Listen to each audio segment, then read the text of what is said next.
to begin it off, congratulations on World Tour Stories. Um, it is World Twistories. World Twistories. yes, World Tour Stories. It is. It's funny. It's witty. It's so fun to watch. Where did this idea come from, first of all? Oh, well, thank you for that. I think that I kind of helped to bring everybody together a little bit. On my childhood, I just read a lot of various reference books and trivia books, and on long road trips, things like Ripley's Believe It or Not. And there were always these fascinating stories about just people who were footnotes in history, who had these wild ideas and did these unusual things that are distinct from like natural phenomena. And so I just have a lifetime of these things that have been collected in my memory. And when I reconnected with Matt and I were in drama school 1,000 years ago, and then he and I started working together, and then we started making some films, and I met Paul and James kept getting to the same film festivals, and I met them over in the old country, and we just tried to figure out how best we could do something together. We all kind of clicked well, and this seemed like a really good vehicle for that would take advantage of the fact that we were separated by an ocean, and we had our own individual unique gifts and talents and a common sense of humor. And they didn't. Nobody said no, so we just went forward with it. And now we're in Dances with Films, and couldn't be more thrilled. The wit in this is very, very fast paced. It's very, very funny. Is this something that came from the script, or is this just coming from you guys playing around with it? How did that come about? Well, I suppose there's sort of different voices to this, which is I think is what so exciting for us. Again, like Brian was saying there, we originally met via a film festival during the deep depths of lockdown, and on a Q&A, ocean separating us, but we clicked instantly in terms of humor and personality and stuff, and we just sort of kept circling, kept in touch, and we had the opportunity to meet in person at a different film festival, and it'd gone from sort of being internet friends to actual, we're real life friends now. We've got this, and it just seemed like a perfect opportunity to work together and create something special. And there's like, again, it's like the script that Brian and Matt had created there for the sketch. They showed it to me and James, and we just absolutely loved it. There was a similarity to our own tone of voice and humor, so it would complement, but there was a slight difference there that also made it really special. And what was really exciting for us is they filmed the sketch first, so we had this sketch come through to us, and it was this great excitement of seeing what they had created. We just get like a text message saying we're filming today, and then filming's gone well, here it is, and you see it and think, oh my word, it's incredible. But then also the fear of God goes in you, as in sort of, we need to match this. But you've got the voice in your head of what the sketch feels like. So when it came into me portraying the interview character and the presenter character, I knew from their style of humor what I needed to complement and what I needed to bring to it. To find the right level where it wasn't too much, but it didn't seem out of place. And it also then gave us the real kick in the right direction of, okay, well, this is how much they've gone for it. We need to match this. So yeah, it was a mixture of styles, and I think we had a lot of Zoom calls. We'd be on Zoom calls to each other, and we're coming up with funny ideas and stuff, and that would just sort of evolve the project. It'd go from one funny line at the beginning of a call and be like, we're thinking of saying this, then we'd go off on a tangent, then we'd talk about something else, and before you know it, we've created something else entirely, and we're like, we need to find a way to fit this in. So yeah, I mean, that's sort of a long answer. Different senses of humor. And to piggyback on that, I think the actors that were cast were great as well in our sketch, and then Paul's charisma as a host is great as well. Everything just seemed to work together. Definitely, you get great people, and great things can happen. Yeah, to piggyback off that, how important was it to bring this group together and make sure you guys meshed well in order to create the final product that came about? I'll let James take that one. Okay, yeah. So I mean, with us, it's like the films that we made before, we found ourselves competing in the same comedy categories at film festivals, and we were often it was intertwining quite a lot. So we loved each other's work, so we knew that as a collective, us four we knew we could work together, and knew we had the same ideas about comedy, how we wanted to present the project. So we kind of knew that us four would work in this scenario, and we knew what we could bring to the table. You know, like I come from, my background's very much in kind of like factual entertainment and making TV like that and producing. So our side of it was getting the interview together and kind of getting that factual side. So with ours, once we saw the sketch, we knew that we needed something to kind of big to complement that to give the background and the kind of that factual nature of the idea of the coffee shop. So I got in touch with the museum where it was. So I did a load of research into it, where it was. Turns out there's a museum there. So I spoke to the museum, and then spoke to Abigail, who's our on-screen contributor. So that's how that side of it came about. But and Abigail's fantastic, and we knew that from my first conversation with her, I spoke to her on the phone, pitched her the idea, and straight away she was all for it and very excited by it. And she spoke to her management at the museum, and they were all for it and wanted us to film with them. And they couldn't have been more helpful throughout. Really, really helpful. We went and did recce's there. We kind of talked all through in person. They let us film in whatever room we wanted. So we knew from that side that the interview side of it, the bit that we shot in the UK, was, we struck gold with what we had with Abigail and the museum. And I'd say with that, because what we were doing was complementary. There's a lot of these things that exist previously, be it sort of maybe on a political scale or on a historical scale, where it can be sort of like you're trying to trip up the expert or make fun of the subject matter. But we were finding the humor in the story, but we were very respectful of the people and their time, and wanting to tell the actual story that these people actually hold very close to them, very dear to this is the museum, this is part of their world, part of their tapestry. So we were going there wanting to shed light on this and be very respectful of it. And when that came across, it's lighthearted, it's comedic, but we actually want to tell this story. We want to tell your story. That's where we found that we had more ability to get more out of it. And just going back to the what you're saying there about us all working together, I think there's an element of that. You meet people that you have a great sense of humor with and everything else, and you get on really well. That's part of it. But what you also need is people that are so driven that you drive each other to do the best. It's the main thing when Brian said to us about working together, there was two things. Firstly, like, I love these guys. So it's in the idea of working together and the excuse of being on Zoom calls and creating something was enough in itself. But secondly, the knowledge of seeing their work and seeing the obstacles, through lockdown, for everything else, the stuff that they were able to create in those situations and difficult environments to create something special and that amazing, is in sort of, okay, these are the people that I want to work with. These are the people that are driven to make something happen. And the entire process from start to finish, it's weird. It's sort of like when a project is done, it's good when you're sort of sad that it's finished, because it's almost like now it's like, oh, it's done. Like the actual excitement was these calls, was being together, working as a four and creating this special thing. Now it's for everyone to see, but there's almost a love underneath it that I hold really dear. If I could add to that, there was no worry about gathering people together on this project. Sometimes you'll create a project and you have this concern, oh, is this fellow going to get along with that person and that person? But once I met Paul and James, I couldn't wait to introduce them to Matt. I couldn't wait for the actors in the sketch to get to know them, even though they haven't met personally in a physical space yet. Everybody who comes into this project, I cannot wait to introduce everybody to each other, because I know it's a great gel. And I think that Paul hit the nail on the head right there when he's talking about not lampooning the subject matter quite so much. For those who don't know, our pilot is about a man who opened a Latin-speaking coffee shop in the 1700s. It's like, oh, you're going to open a coffee shop, but the twist is you have to speak Latin or you don't get any coffee. And so that story alone is just sort of bizarre and unusual and funny in and of itself. But you need that balance, I think, for a quality episode of a television show, so you can understand, oh, what's the context of this? Was it really as zany as it seems? It's easy to make fun of, and we do that with the sketch. And there's some light-hearted banter that Paul has with the experts.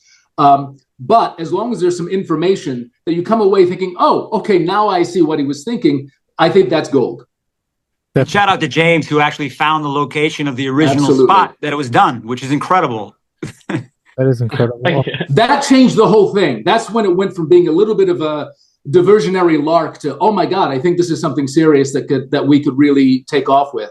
Once James, and it's in a medieval priory of all things. I mean, you could not have asked for a better introduction to this subject. You really couldn't. Yeah.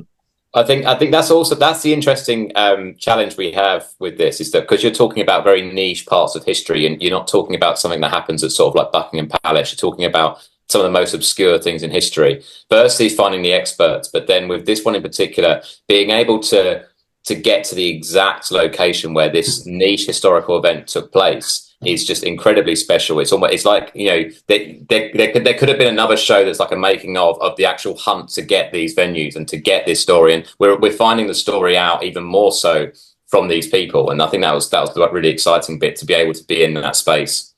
And when you respect the people that you're working with and the quality of work that they do, I think, as Paul was saying, you're really driven to not just match them, but you want to make sure that the effort that they're putting into this is worthwhile and pays off. So you have to hold up your end. And so it makes you better doing what you're doing anyway, if you're doing right by your partners. Definitely. And talking a little bit about the topics, for this topic, what were you guys looking for to when researching this topic in order to highlight it? What where do you go from here to find more topics? Because this will be pretty hard to top.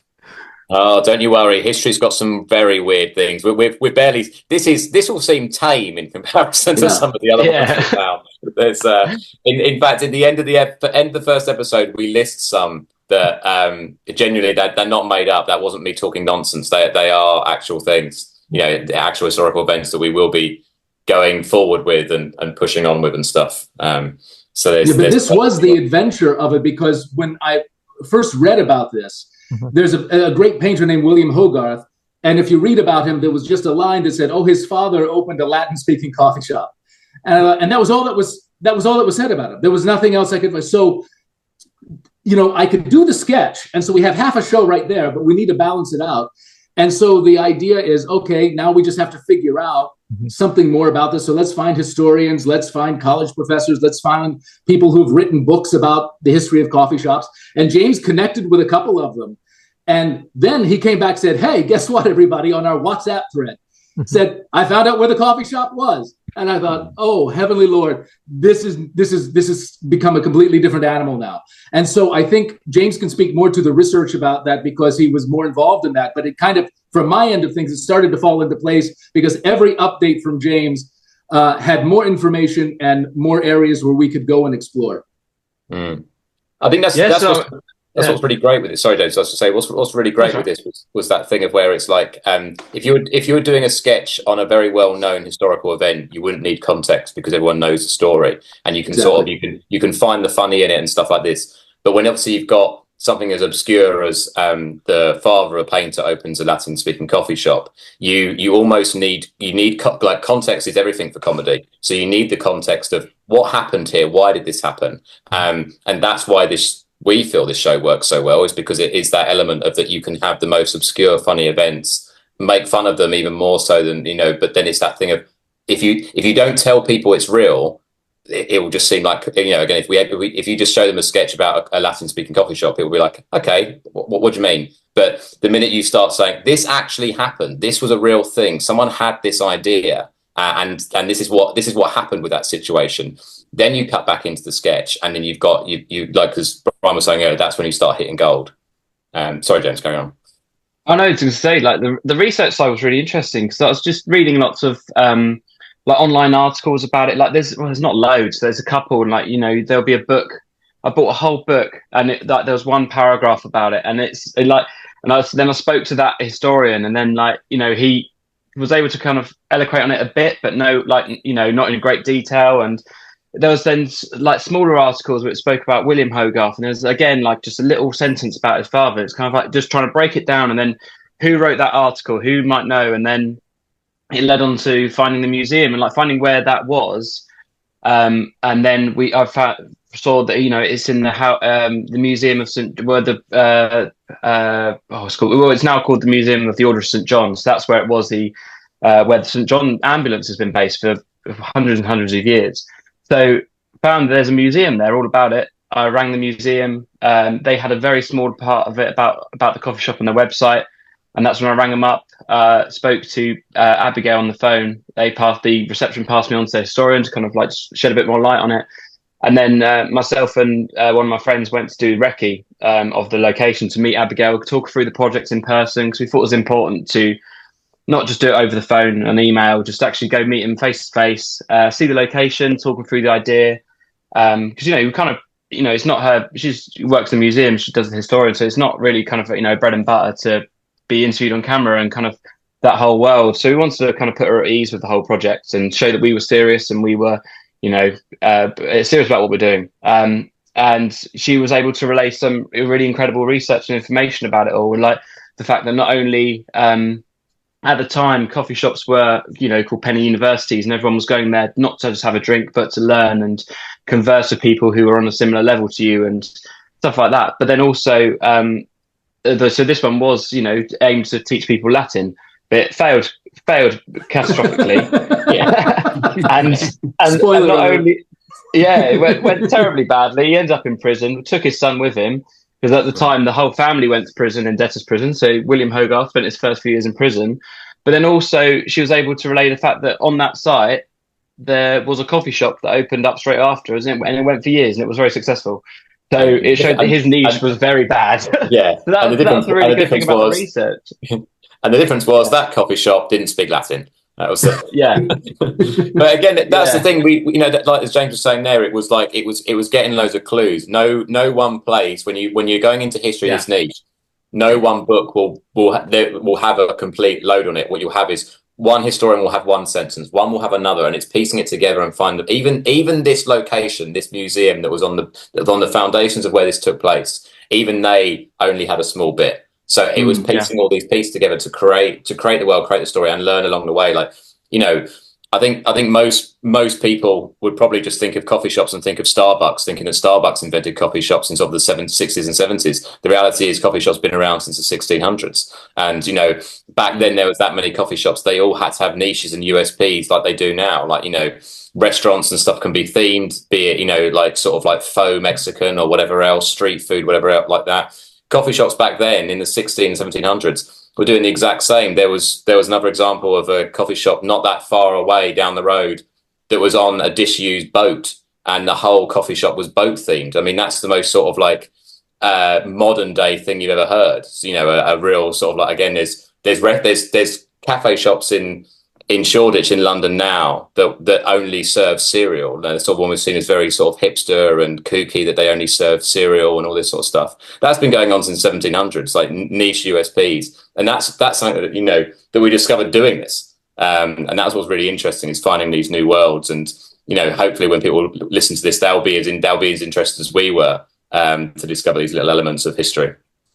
Definitely. And after all this work, after all these pieces falling together, after all this fun that you guys have had, what is the feeling you guys are getting? Well, knowing that this will be shown at the Dances with Films Film Festival at an iconic location like the TCL Chinese Theater. I know Matt can't stop talking about it. I think it's amazing. I mean, obviously the history of the TCL is crazy when you think about all the world premieres that have happened there, how many people have been there, and all the celebrities. The handprints are right outside, and to know that you're going to have something being shown there on a big screen is it's crazy cool. Yeah, I think that we've been, Matt and I have been making films together since about 2018, and we've been able to do the festival circle a lot of times, but this is the biggest opportunity we've had festival-wise. And it doesn't feel real to me yet. I know that the scope of Dances with Films is so huge and makes such an impact, and it's been around for, I think this is the 27th year now. Just the people who've come out of it, and the way that, they send us emails every day. So how organized they are and how hardcore they are, and just trying to keep up with everything and make sure that we can maximize the opportunity is taking so much of our time in such a great way. But I can't wait to see everything that's out there. And I'm just hoping that we can meet some people who love the idea as much as we do. So far, the response that we've been getting has been overwhelmingly positive. And so we just hope that it continues forward with that kind of momentum, and some wonderful things happen that we can report come July. Definitely. Well, congratulations on this. It's a fantastic project. It's educational. It's funny. Such a great wit to it. Congratulations on this, and thank you very much for your time, guys. Thank you, Jesus. No, Thank cheers. you. Thank so you. much. Thank you. Thank you. Lovely to meet you.